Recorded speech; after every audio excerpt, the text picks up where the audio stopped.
Hello नमस्कार दोस्तों, YouTube channel पर आपका स्वागत है। दोस्तों आपको बताना चाहूँगा कि जो मानवाधिकार अंतर्राष्ट्रीय विधि है, ठीक है, उसका मैं जो आर्टिकल संयुक्त राष्ट्र चार्टर है उसको हम अच्छे तरीके से पढ़ेंगे। इसका चैप्टर नंबर फर्स्ट, संयुक्त राष्ट्र चार्टर का चैप्टर नंबर फर्स्ट में आपको समझाऊंगा, जिसमें कि एमसीक्यू और ओएमआर बेस्ड जो क्वेश्चन आते हैं बिल्कुल आसानी तरीके से आप कर दोगे। ठीक है, कुछ जो भी क्वेश्चन आते हैं वो आप करोगे। ओके, तो सबसे पहले संयुक्त राष्ट्र चार्टर अनुच्छेद है, ये इसका चैप्टर वन है। चैप्टर वन, इसका चैप्टर वन ये बोलता है कि संयुक्त राष्ट्र के उद्देश्य क्या है। चैप्टर वन ये बोलता है संयुक्त राष्ट्र के क्या उद्देश्य है, इसके पर्पस क्या है। ठीक है, जिसमें अनुच्छेद एक और अनुच्छेद दो आते हैं इसके अंदर। चैप्टर नंबर फर्स्ट के अंदर अनुच्छेद एक और अनुच्छेद दो आते हैं, ध्यान रखना। तो अभी हम अनुच्छेद एक को पढ़ेंगे। अनुच्छेद एक क्या बोलता है, इसके क्या उद्देश्य है, संयुक्त राष्ट्र जो संघ बना दिया है इन्होंने, उसके उद्देश्य क्या है दोस्तों। इसके उद्देश्य ये है कि दोस्तों पहले मैं आपको बताता हूँ, संयुक्त अंतर्राष्ट्रीय शांति और सुरक्षा बनाए रखना। भाई देश है, दो देश आपस में लड़ाई झगड़ा करेंगे, उनके बीच में शांति बनाना। ठीक है, उनके जो डिस्प्यूट होते हैं, जो लड़ाई झगड़ा कर रहे हैं, उनको बरकरार मन उनको रोक के रखना। ठीक है, मतलब अंतर्राष्ट्रीय शांति सुरक्षा बनाए रखना, शांति के लिए खतरों को रोकना, कि भाई कौन कौन से खतरे आक्रमण करते हैं उन सबको रोकना है, ये सब चीज़ यहाँ पे बोला गया है। अगला इसका सेकंड पॉइंट बोलता है समान अधिकारों और लोगों के आत्मनिर्णय के सिद्धांत के समान के आधार पर राष्ट्रों के बीच मैत्रीपूर्ण संबंध विकसित करना। मतलब दो देश है, दो देशों के बीच एक मैत्रीपूर्ण रिश्ते बनाना। ठीक है, उनको शांति से उन उपाय करना, ये सब अंतर्राष्ट्रीय संगठन संयुक्त राष्ट्र संघ का उद्देश्य है। अगला फिर एक और क्वेश्चन यहाँ पे बोला जाता है इसी के अंदर ही, एक आर्थिक सामाजिक सांस्कृतिक समस्या है, जो भी समस्या होगी उनको हल करना है, और मानवाधिकार, मानव के जो अधिकार है उनको बढ़ावा देना है। लिंग, भाषा, धर्म के भेदभाव को खत्म कर देना है, मौलिक स्वतंत्रता सभी देशों में लागू कर दिया जाना है। अब दोस्तों इसके अंदर एक क्वेश्चन आता है आत्मनिर्णय का सिद्धांत। ये पूछा जाता है क्वेश्चन में, चैप्टर जो भी पूछा जाएगा, आर्टिकल किस अनुच्छेद में आत्मनिर्णय का सिद्धांत होता है, किस अनुच्छेद में आत्मनिर्णय का सिद्धांत होता है। आत्मनिर्णय का सिद्धांत अनुच्छेद नंबर एक के अंदर होता है, ध्यान रखना। अनुच्छेद नंबर एक के अंदर आत्मनिर्णय का सिद्धांत होता है। अब इसी के अंदर लास्ट पॉइंट है, इन सामान्य लक्ष्यों की प्राप्ति में राष्ट्रों के कार्यों में सामंजस्य स्थापित करने का केंद्र।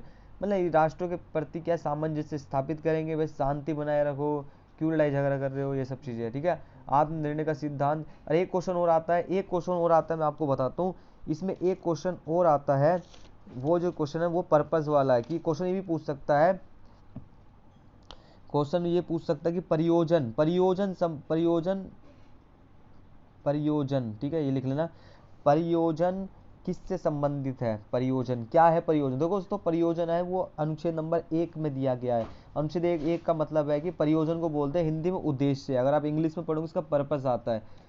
इन which article give purpose. Okay, purpose किस में दिया गया है, वो संयुक्त राष्ट्र के उद्देश्य है। परियोजन अनुच्छेद नंबर एक में दिया गया, अनुच्छेद नंबर एक ही उद्देश्य है। ठीक है, संयुक्त राष्ट्र का ध्यान रखना, परियोजन आ जाता है कभी कभी। अब पढ़ते हैं अनुच्छेद नंबर दो। अनुच्छेद नंबर दो क्या बोलता है दोस्तों। अनुच्छेद नंबर दो ये बोलता है कि जो अब हम क्या बनाएंगे, संयुक्त राष्ट्र संघ का एक संगठन बनाएंगे, क्योंकि उस संगठन में लोग रहेंगे, काम करेंगे, क्या कार्य करेंगे, और जो लोग जो देश मेंबरशिप लेंगे और उनको क्या क्या पालन करना है। ठीक है भाई, सदस्य बनेंगे ना, संयुक्त राष्ट्र संघ के सदस्य बनेंगे, अलग अलग देश सही सदस्य बनेंगे, तो उनके क्या क्या कार्य है, तो किस आधार पर चलेगा। क्वेश्चन ये भी पूछ सकता है कि कौन से अनुच्छेद में संयुक्त राष्ट्र का संगठन, ऑर्गेनाइजेशन और मेंबरशिप है, तो अनुच्छेद नंबर दो में है। क्या है, अनुच्छेद नंबर दो में।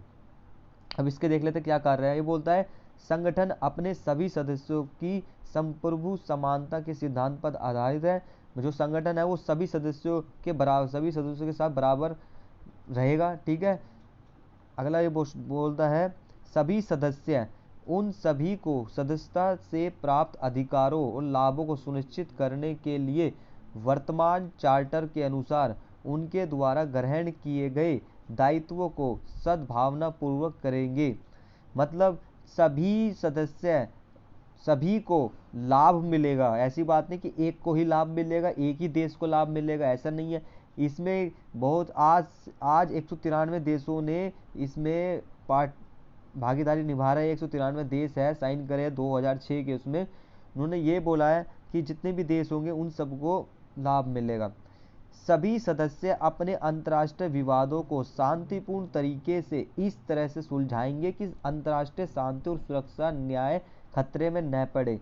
मतलब जो भी देश है भाई, देखो दो देश है, ये आपसी में अपने आपसी में विवादों को शांतिपूर्ण समझा ले, ठीक है, शांतिपूर्ण सुलझाए, ताकि लड़ाई दो देश आपस में लड़ाई करेंगे तो तीसरे देश भी प्रभावित होते हैं, ठीक है, सिंपल सी बात है, तीसरा देश को भी न्याय सुरक्षा उन सब चीज़ों को खतरा पहुंचता है। तो इस तरीके से फिर इसमें बोलता है सभी सदस्य अपने अंतर्राष्ट्रीय संबंधों में किसी भी राज्य की क्षेत्रीय अखंडता या राजनीतिक स्वतंत्रता के खिलाफ या संयुक्त राष्ट्र के उद्देश्य के साथ असंगत किसी भी तरह से धमकी या बल के प्रयोग से बचना चाहिए। मतलब ये बोलता है किसी भी मतलब कि किसी भी देश में स्वतंत्रता के खिलाफ कुछ भी लड़ाई चल रही हो तो उन सबसे बचना चाहिए कि हमारे देश में स्वतंत्रता चाहिए। मतलब स्वतंत्रता सभी देशों में ऑलरेडी दी गई है, अगर कोई देश उस पर धमकी देता है, कोई बल प्रयोग करता है, उनसे बचना चाहिए देशों को। अगला बोलता है सभी सदस्य संयुक्त राष्ट्र को वर्तमान चार्टर के अनुसार किसी भी कार्रवाई में हर सहायता देंगे और किसी भी राज्य को सहायता देने से बचना चाहिए जिसके खिलाफ संयुक्त राष्ट्र निवारक या परिवर्तन कार्रवाई कर रहा है। मतलब संयुक्त राष्ट्र जो संघ होगा वो जो चार्टर में है वे सब मतलब कि सहायता करेंगे। भाई कोई भी देश होगा उसको मदद चाहिए तो संयुक्त राष्ट्र संघ उसकी सहायता करता है, मगर ये बोलता है संयुक्त राष्ट्र संघ उसकी सहायता नहीं करेगा जो संयुक्त राष्ट्र जो चार्टर जो बनाया गया आर्टिकल उनका अनुपालन करता है, ठीक है, उसका नहीं करेगा। अगला क्वेश्चन बोल रहा है संगठन यह सुनिश्चित करेगा कि जो राज्य संयुक्त राष्ट्र के सदस्य नहीं है वे इन सिद्धांतों के कार्य करे जहां तक अंतर्राष्ट्रीय शांति और सुरक्षा बनाए रखने के लिए आवश्यक है। ये बोलता है कि जरूरी नहीं है कि संयुक्त राष्ट्र संघ में देश शामिल है, जो देश संयुक्त राष्ट्र संघ में शामिल भी नहीं है मगर वे भी उनको भी इस बात का ध्यान रखना है कि वे अंतर्राष्ट्रीय शांति और सुरक्षा बनाए रखे, ठीक है, ये बोला है। लास्ट में ये बोलता है वर्तमान चार्टर में निहित कुछ भी संयुक्त राष्ट्र को उन मामले में हस्तक्षेप करने के लिए अधिकृत नहीं करेगा जो अनिवार्य रूप से किसी भी राज्य के घरेलू अधिकार के क्षेत्र में भीतर या सदस्यों को ऐसे मामलों को वर्तमान चार्टर के तहत निपटान के लिए प्रस्तुत करने की आवश्यकता हो। दोस्तों ये बोलता है, ये बहुत इंपॉर्टेंट है, चैप्टर यहाँ पे 27 है, इसको अनुच्छेद नंबर 27 बोल सकते हैं आर्टिकल, कि ये बोलता है कि कोई भी देश किसी भी राज्य का कोई राज्य में घरेलू लड़ाई चल रही है, घरेलू हस्तक्षेप चल रहा है तो संयुक्त राष्ट्र संघ दखल नहीं दे सकता या कोई भी देश दखल नहीं दे सकता दूसरे देशों में।